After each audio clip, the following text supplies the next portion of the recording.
أني أذبحك فانظر ماذا ترى قال يا أبت افعل ما تؤمر ستجدني إن شاء الله من الصابرين.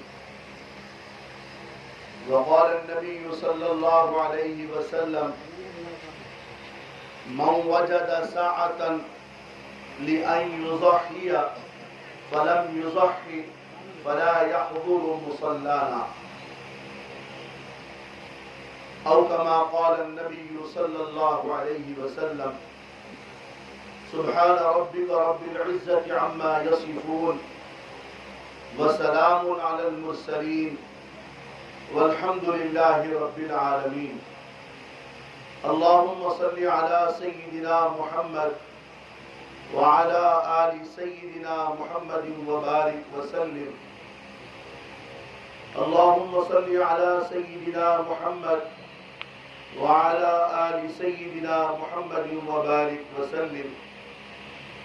اللهم صل على سيدنا محمد وعلى آل سيدنا محمد وبارك وسلم.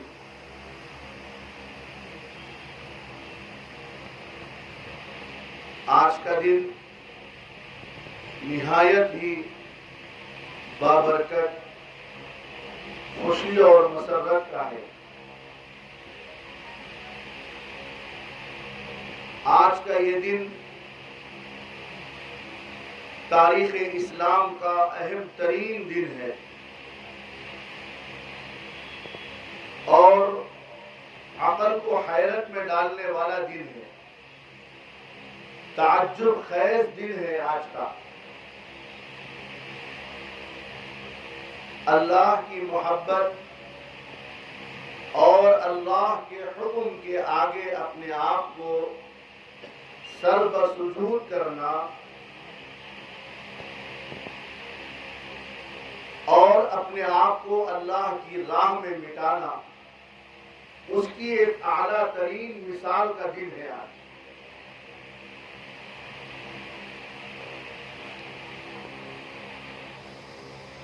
اور اسلامی تہواروں میں سے عید الاضحیٰ یہ ایک عید کا دن ہے مسلمانوں کے لیے. ہمارے لیے عید الفطر بھی ہے اور عید الاضحیٰ بھی ہے. عید الفطر ہم نے ادا کی اور آج عید الاضحیٰ کے لیے یہاں جمع ہے. اللہ کے قانون اور اللہ کے احکام ہیں.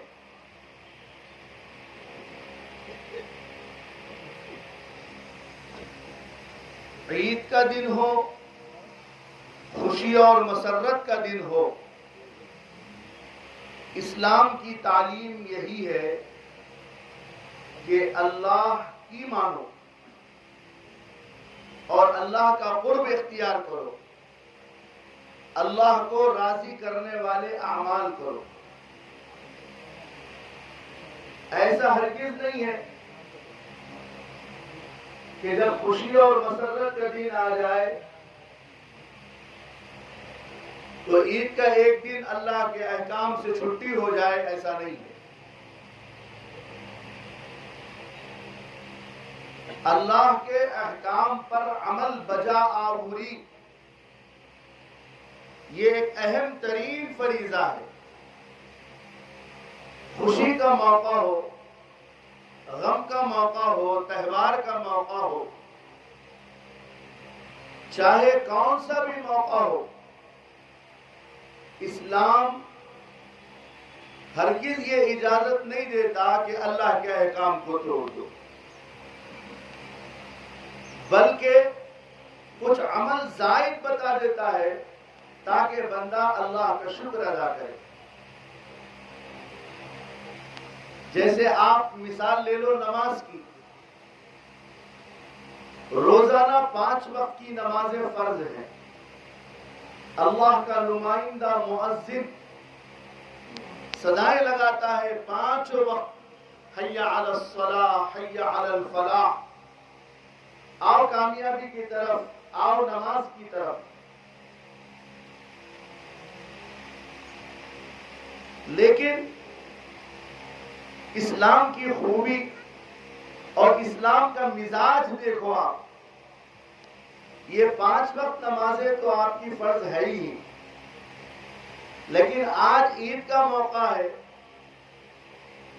شکریہ کا موقع ہے، خوشی کا موقع ہے. خوشی کے موقع میں یہ اجازت نہیں دی گئی کہ اللہ کے احکام کو توڑ کر بندہ کوئی شرک کے کام میں پڑ جائے، گناہ کے کام میں پڑ جائے، بلکہ اللہ تبارک و تعالی نے حکم فرمایا، آؤ میرے بندو، آج تم 2 رکعت نماز پڑھو آ کر. اس کے لیے اللہ کا نمائندہ مؤذن کی اذان نہیں ہے، اقامت بھی نہیں ہے. عید کی نماز کی نہ اذان ہے نہ اقامت ہے. بس بندہ اپنے آپ کو اللہ کے حوالے کرتا ہے اور اللہ کے حکم پر عمل کرنے کے لیے اپنے گھر بار کو چھوڑ کر جلد سے جلد تیار ہو کے، نہا دھو کے، خوشبو اور عطر کا اہتمام کر کے ہولے ہولے اپنے شہر اور اپنے بستی کو چھوڑ کے ایک صحرا میں لق و دق جنگل میں آ کر اللہ کے سامنے سربسجود ہونے کے لیے تیار ہے.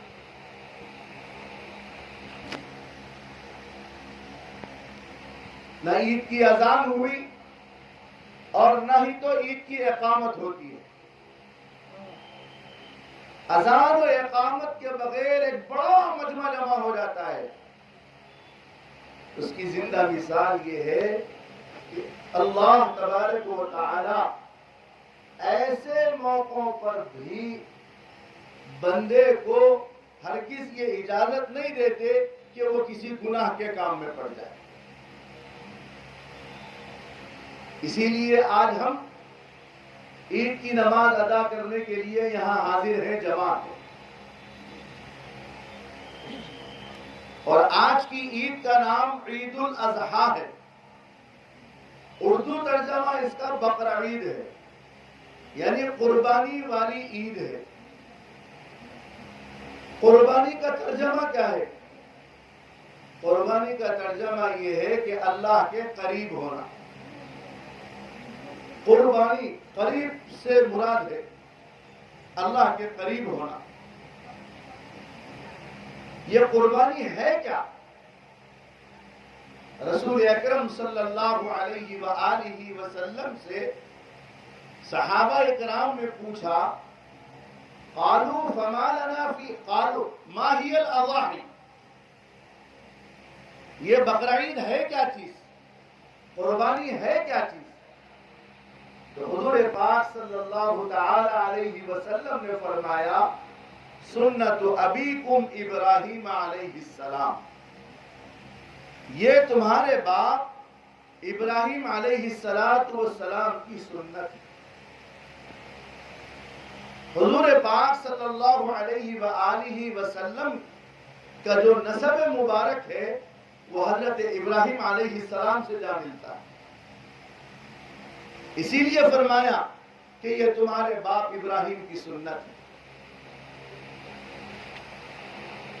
پھر فرمایا کہ قربانی تو ہم دیتے ہیں، جانور کے بدلے ہمیں کیا ملے گا؟ حضور پاک صلی اللہ علیہ وسلم نے فرمایا، بِكُلِّ شَعْرَةٍ حَسَنَةٍ، قربانی کے جانور پر جو بال ہوتے ہیں ہر بال کے بدلے ایک نیکی ملتی ہے. صحابہ اکرام کا شوق، صحابہ اکرام کا ذوق، اللہ سے تعلق کی کیفیت دیکھیے. صحابہ اکرام نے فرمایا، اللہ کے رسول علیہ السلام ایک ایسا دمبا جس کے اوپر اون ہوتا ہے، پوٹلا الگ چیز ہوتا ہے، دمبا الگ چیز ہوتا ہے. دمبے کے اوپر تو ایسے بال ہوتے ہیں کہ کوئی اس کی انتہا نہیں. عربی میں اس کو کہتے ہیں صوف۔ صحابہ کرام نے پوچھا اللہ کے رسول علیہ الصلوۃ والسلام، یہ اون کے بارے میں، ایسا جانور جس کے بدن پر اون ہوتا ہے، جس کو صوف کہا جاتا ہے، اس کے بارے میں کیا ہے؟ حضور علیہ الصلوۃ والسلام نے فرمایا ایسا جانور جس کے اوپر صوف ہوتا ہے، اون ہوتا ہے، فرمایا کہ اس کے بدلے میں بھی اللہ نیکیاں عطا فرمائے۔ حضرت ابراہیم علیہ السلام اللہ کے جلیل القدر پیغمبر ہیں، اللہ کے خلیل ہیں، اور بڑھاپے میں اللہ تعالیٰ نے ان کو اولاد عطا فرمائی۔ دیکھیے اسلام میں جو چیز اللہ کو بھا گئی، پسند آ گئی، اللہ تبارک و تعالیٰ نے اس کو قیامت تک کے آنے والے مسلمانوں کے لیے نمونہ بنا دیا۔ جیسے فرمایا لَقَدْ كَانَ لَكُمْ فِي رَسُولِ اللَّهِ أُسْوَةٌ حَسَنَةٌ، نبی علیہ السلام کی زندگی کا جو نمونہ ہے وہ ہمارے لیے بہترین اسوہ ہے۔ ایسے ہی ایک جگہ فرمایا قَدْ كَانَ لَكُمْ أُسْوَةٌ حَسَنَةٌ فِي إِبْرَاهِيمَ، کہ ابراہیم کا بھی نمونہ ایک بہترین نمونہ ہے ہمارے۔ ایک انسان اللہ کے لیے کتنی مشکلات اٹھاتا ہے، اور کیا کیا آفتیں، کیا کیا مصیبتیں اس کے اوپر آتی ہیں، لیکن اللہ کی ذات عالی پر بھروسہ، اللہ کے ذات عالی پر یقین، اس کے آزمائشوں سے کچھ نہیں ہوتا۔ ایسے ہی حضرت ابراہیم علیہ السلام پر آزمائش آئی۔ پوری زندگی ابراہیم علیہ السلام کی اگر دیکھیں تو پوری زندگی آزمائشوں میں ہے۔ پیدا ہوئے ایک ایسے گھرانے میں کہ ابراہیم علیہ السلام کے ابا کافر تھے، مشرک تھے، بت بناتے بیچتے۔ حضرت ابراہیم علیہ السلام کے ابا کا نام تھا آزر، بت پرست تھے۔ حضرت ابراہیم علیہ السلام ایسے گھر میں پیدا ہوئے، اور اللہ تعالیٰ ابراہیم علیہ السلام کو اپنا پیغمبر بنانا چاہتے تھے، تو حضرت ابراہیم علیہ السلام پر آزمائشیں آئی۔ حضرت ابراہیم فرماتے ہیں اپنے ابا جان سے، یہ کیا بت بنا کر بیچتے ہیں؟ لِمَ تَعْبُدُ مَا لَا يَسْمَعُ وَلَا يُبْصِرُ وَلَا يُغْنِي عَنْكَ شَيْئًا۔ ابا اس بت کی کیا عبادت کرتے ہیں آپ؟ نہ جو دیکھتا ہے، نہ سنتا ہے، نہ کوئی بات کرتا ہے، نہ کوئی بات کا فائدہ پہنچاتا ہے، نہ نفع کا مالک ہے، نہ نقصان کا مالک ہے۔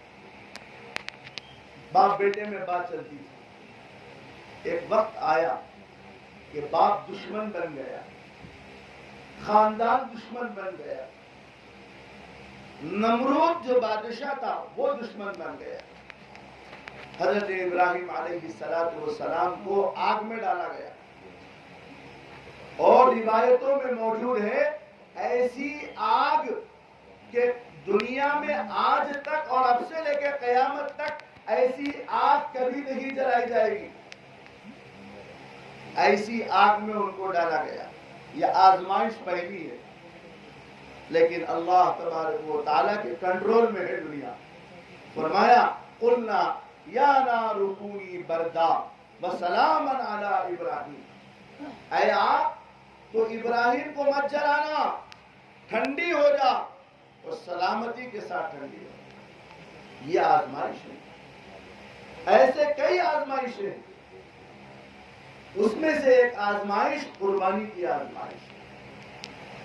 حضرت ابراہیم علیہ السلام 96 ایئرس کے بڑھاپے میں ہے، اولاد نہیں ہے، اللہ سے مانگیے اولاد۔ اللہ نے اولاد دی. اسماعیل علیہ السلام 6 سال کے ہو گئے. اچھا اس سے پہلے حضرت اسماعیل علیہ السلام پیدا ہوئے, چھوٹا سا بچہ ہے. اللہ کا حکم آیا, ابراہیم اپنی بیوی اور اپنے بیٹے اسماعیل کو لے جاؤ, آج جہاں مکہ المکرمہ ہے صفا و مروہ کی پہاڑی میں, وہاں چھوڑ دو اور چلے جاؤ. تو حضرت ابراہیم علیہ السلام چلے گئے بات کرنے, چھوڑ دیا. بیوی ہاجرہ نے پوچھا, ابراہیم یہ جنگل بیابان, یہاں انسان تو بہت بڑی بات, ایک پرندہ بھی پر نہیں مارتا, آپ نے ایسی جگہ ہمیں چھوڑ دیا. اللہ تعالیٰ نے کہا تھا خلیل بات نہیں کرنا کسی سے, کیمرے کی طرف مت دیکھیے, مجھے دیکھیے. یہ کیمرہ تو بس ایک مرتبہ لے لیے کافی ہے, کیمرے آتے رہتے ہیں, توجہ ادھر دیجیے, میں نبی کی بات کر رہا ہوں اور اس بات سے زیادہ اہم کوئی بات نہیں. ہمارے لیڈران بھی آئیں گے وہاں پر, وہ آتے رہتے ہیں, دکھتے رہتے ہیں, ہمیشہ کی بات ہے. تھوڑی دیر ہم یہاں توجہ سے بیٹھیں. میں عرض کر رہا تھا, اللہ نے فرمایا کہ خلیل بات نہیں کرنا, بیوی بچے کو چھوڑ دینا. حضرت ہاجرہ نے پوچھا, اللہ امرک بہذا, اے ابراہیم یہ بتاؤ کہ اللہ کا حکم ہے یا چھوڑنے کا؟ حضرت ابراہیم نے فقط سر ہلایا کہ ہاں.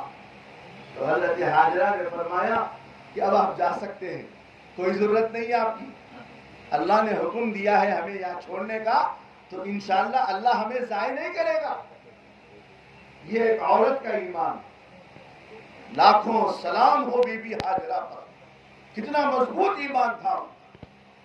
چلے گئے, وہ سعی صفا مروہ, پانی ختم ہو گیا اور پھر وہ زمزم نکلا وہاں, اور اس میں ایک کیڑا اور ایک مچھر اور ایک مینڈک نہیں پیدا ہوا. آج وہ پانی ہے, کروڑوں لیٹر روزانہ مکے اور مدینے میں جاتا ہے.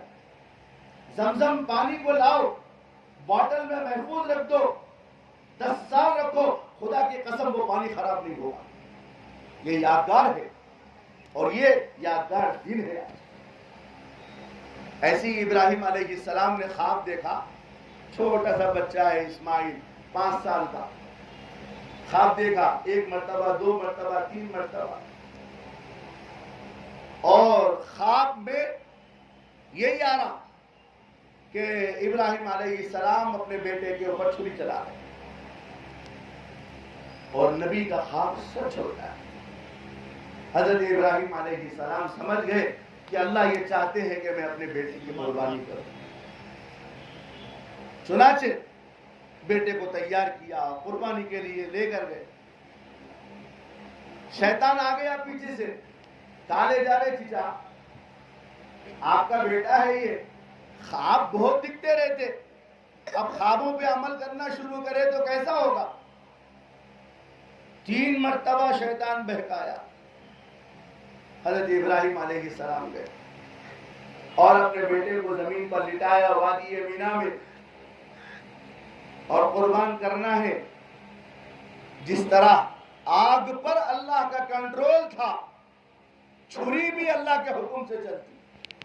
اللہ نے فرمایا کہ چھری ہمارے حکم کے بغیر نہیں.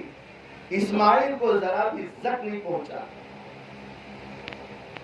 بیٹے نے کہا, اسماعیل علیہ السلام نے, ابا اللہ کے حکم کو پورا کرنے میں کہیں میری صورت نظر آ جائے گی تو آپ کو محبت آئے گی, اس لیے آپ مجھے الٹا لٹا دیجئے, آنکھوں پر پٹی باندھ لیجئے. کیا محبت تھی ہوگی؟ کس کے لیے محبت؟ اللہ کے لیے. اسی لیے قرآن میں کیا فرمایا اللہ نے, والذین آمنوا اشد حبا للہ, وہ لوگ جو ایمان والے ہیں اللہ کی محبت میں سخت ہوتے ہیں, زیادہ ہوتے ہیں. یہ اللہ کی محبت. جب سب کچھ ہو گیا, اللہ نے پکارا, قد صدقت الرؤیا, ابراہیم آپ نے خواب کو سچا کر دکھایا. ہم یہ چاہتے تھے کہ آپ کے پاس اللہ کی محبت ہے یا بیٹے کی محبت ہے. آپ نے سچا کر دکھایا کہ آپ کے ہاں اللہ کی محبت ہے. اللہ نے فرمایا کہ اب ہم جنت سے ایک دمبا بھیجتے ہیں, اس کی قربانی کرو. یہ ہے قربانی. یہ قربانی کیا ہے؟ تقوی, اللہ کی محبت دیکھتے ہیں. آج یہ قربانی ہم سب کرتے ہیں.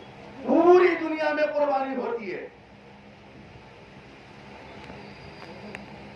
لیکن حضرت ابراہیم اور حضرت اسماعیل کی جو قربانی ہے, باپ بیٹے کی درمیان, وہ اللہ کی محبت میں قربانی ہو رہی ہے. اللہ کی محبت. آج ہمارے پاس بھی اسماعیل ہے, انسان کی شکل میں نہیں ہے اسماعیل, مال کی شکل میں ہے, شہرت کی شکل میں ہے, غرور کی شکل میں ہے, نفس کی شکل میں اسماعیل موجود ہے.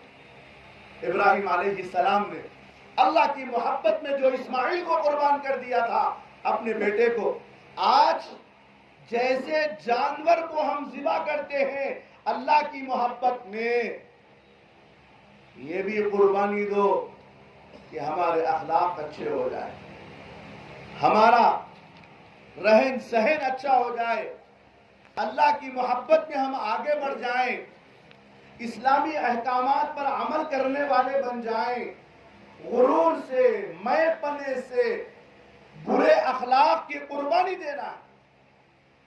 یہ قربانی یاد دلاتی ہے, ہاں اجی اللہ کے بندو, قرآن کریم کی سورہ کوثر, انا اعطیناک الکوثر, اے نبی ہم نے آپ کو حوض کوثر نصیب فرمایا.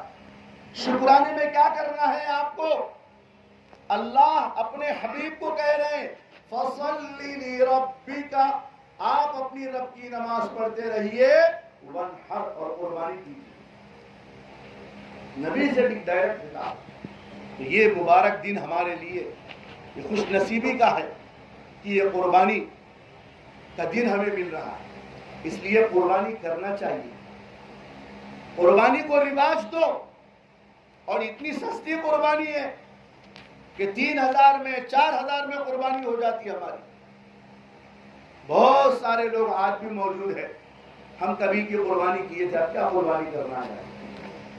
قربانی کا مزاج بناؤ, جن کے اوپر واجب ہے وہ تو قربانی دینا ہی دینا ہے, لیکن میں عام طور پر یہ کہتا ہوں کہ قربانی یہ 3 دن جو ہے قربانی کے, آج, کل اور پرسوں, یہ 3 دنوں میں اللہ کو نمازوں سے ہٹ کر, فرض چیزوں سے ہٹ کر کوئی عمل اللہ کے پاس مقبول نہیں ہے جتنا قربانی کا عمل ہے. اس لیے قربانی کرو. اور قربانی فرمایا رسول اللہ صلی اللہ علیہ وسلم نے کہ تمہارے جانور کا خون کا قطرہ زمین پر گرنے سے پہلے اللہ کے ہاں قبول ہو جاتا ہے. ہم لوگ جانور قربانی کرتے ہیں, کیا دیکھتے ہیں کتنا گوشت نکلتا ہے, اس میں گوشت کتنا نکلتا, یہ دیکھنے سے منع کیا گیا. کیا دیکھنا چاہیے؟ قربانی کا جانور فربا ہو, تیز ہو, دوڑنے والا ہو, تنو مند ہو, صحت مند ہو, یہ دیکھنے کے لیے کہا گیا. فون آتے مسائل معلوم کرنے کے لیے, مولانا قربانی کا بکرا توڑ کے لینا کیسا ہے؟ اور اللہ کی پناہ, قربانی کا بکرے کا گوشت جا کے خرید کر قربانی دینا کیسا ہے؟ نہیں میرے بھائی, قربانی مکمل جانور, چھوٹا جانور بکرا یا بڑا جانور, اس کے اندر 7 حصے مل سکتے ہیں. کیا ٹائم ہو رہا؟ 8:50. تو اس لیے جو ہے قربانی والا عمل کرنا چاہیے, اور یہ قربانی سے سبق ملتا ہے کہ ہم اللہ کے احکامات پر عمل کریں, چاہے کون سا بھی موقع, اللہ کے احکامات پر عمل. دوسری بات یہ ہے کہ اس وقت ہمارے ملک کے اندر ایک عجیب سچویشن آ کر ہے, common uniform common civil code کے بارے میں بات یہ چلائی جا رہی کہ ایک ملک ایک اصول ایک قانون. ابھی جو ہے 27 جون کو وزیر اعظم صاحب، ہمارے وزیر اعظم صاحب بھوپال کے اندر وہ یہ کہہ رہے کہ بھائی ایک گھر ہے، بھائی کے لیے ایک قانون، بہن کے لیے ایک قانون، چلے گا گھر؟ انہوں نے کہا ٹوٹ جائے گا. پھر انہوں نے کہا کہ ملک میں ایک سمودائے کے لیے ایک قانون، ایک سمودائے کے لیے ایک قانون.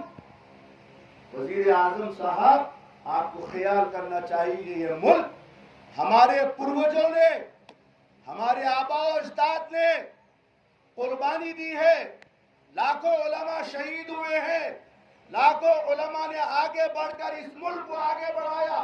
ہمارے ملک کے قانون میں ہمارے علماء نے یہ لگایا کہ یہ ملک آج آزاد ہو رہا، سیکولر ڈھانچوں پہ آزاد ہو رہا، سیکولر بنیادوں پہ آزاد ہو رہا. ہر مذہب والے کو اپنے اپنے مذہب پر عمل کی آزادی ہوگی. آج آپ یہ بات اٹھا رہے ہیں، ہمیں شرمندگی ہے آپ کو اپنا وزیر اعظم دیکھتے ہو. ایسا نہیں ہونا چاہیے. انشاءاللہ اگر کامل سویل کوڈ جو آتا ہے شریعت میں مداخلت ہوگی. اس لیے مسلمانوں وہ ہوگا جو نمٹیں گے انشاءاللہ. لیکن ہماری اولین ذمہ داری ہے کہ کہیں ایسا نہ ہو کہ ہماری لاپرواہی کی وجہ سے آج غیر ہماری شریعت میں گزرا، اس لیے کہ ہم نے شریعت کو چھوڑ دیا. شریعت آج ہمارے پاس نہیں ہے. اس لیے میرے بھائیوں، عہد کرو آج کہ انشاءاللہ ہم شریعت مطہرہ، شریعت محمدیہ علی صاحبہ الصلاۃ والسلام پر عمل کریں. اس کے لیے جان چلے جائے، جان دینے کے لیے تیار، مال کی ضرورت پڑی مال دینے کے لیے تیار، وقت کی ضرورت پڑی وقت دینے کے لیے تیار ہوں گے انشاءاللہ. ہاں، ایک مومن کے لیے ایمان اہم ہے، ایمان اہم ہے. اس لیے میرے بھائیوں آج عہد کر لو کہ ہم انشاءاللہ شریعت مطہرہ پر عمل کریں. تیسری بات، آج کل جو ہے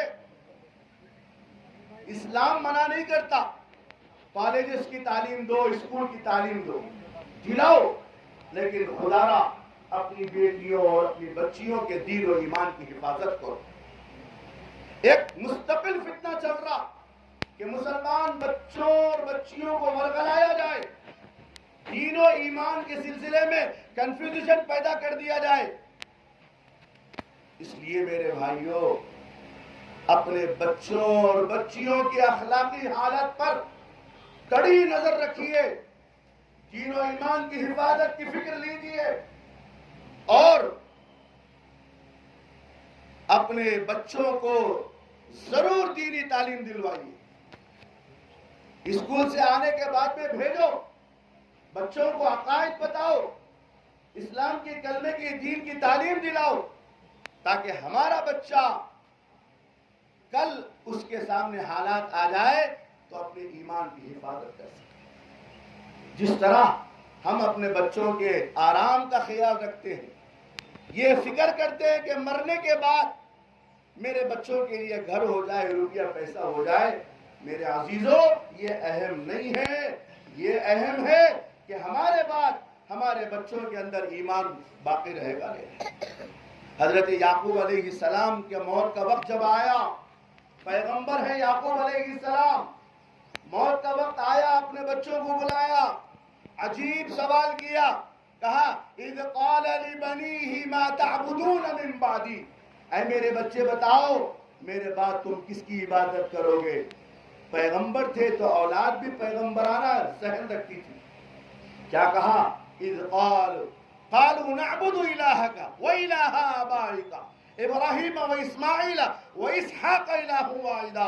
ابا جان، آپ نے ہمیں ایک اللہ کی عبادت پر قائم کیا ہے، ہم اسی اللہ کی عبادت پر قائم و دائم رہیں. مر جائیں گے، کھانا اگر نہیں ہے تو کھانا نہیں کھائیں گے، لیکن اپنے بچوں کے دین و ایمان کا حفاظت کریں گے، اور بچوں کو دینی تعلیم بھی دلائیں گے، دنیاوی تعلیم بھی دلائیں گے انشاءاللہ. لیکن دین و ایمان کی حفاظت۔ اللہ ہم سب کو توفیق عمل نصیب فرمائے۔ اس وقت جو ہے